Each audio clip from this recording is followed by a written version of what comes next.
Salome Villamor, an employee of the city government of Iloilo City.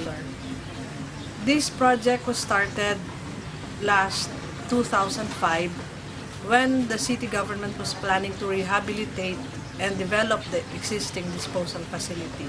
Kaakibat ng pag-ayos ng ating disposal facility, dapat mayroong programa ang bawat munisipyo, bawat syudad para sa mga kapatid natin na mga basurero para naman hindi po sila ma-displace o mawalan ng pagkakakitaan.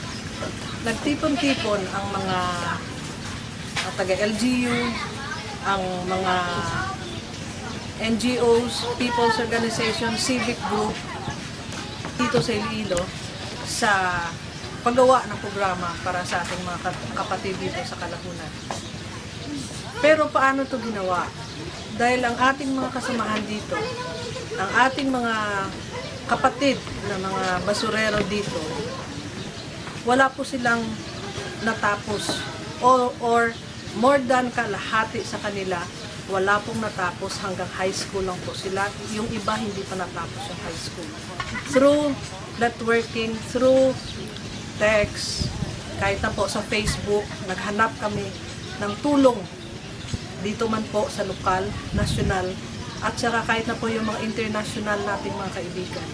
Nag-ambag-ambag para makagawa ng programa, para mabigyan ng training na ayon sa kakayahan ng ating mga basurero dito. Ay lumalabas na po yung mga results na sila po ay marunong ng manahi. Kaya laki pong pasasalamat namin sa ngayon sa teknolohiya, sa social network, at marami na rin pong nakakaalam ukol dito sa Uswag Kalahunan Livelihood Association. Nagpapasalamat ako sa Okla dahil sa Okla nakilala kami ng NGO at natulungan ng disabled na anak ko na magkaroon ng artificial na paa. Kagmatagaan siya sa artificial niya natin. Sa ngayon po, ang Ukla Beads nasa Facebook na rin po. At sana dahil dito sa social media, mas mabigyan po ng mas malaking oportunidad na mapaalam sa buong mundo, hindi lang po dito sa atin sa Pilipinas, kundi sa buong mundo, ang produkto ng ating mga kababayan.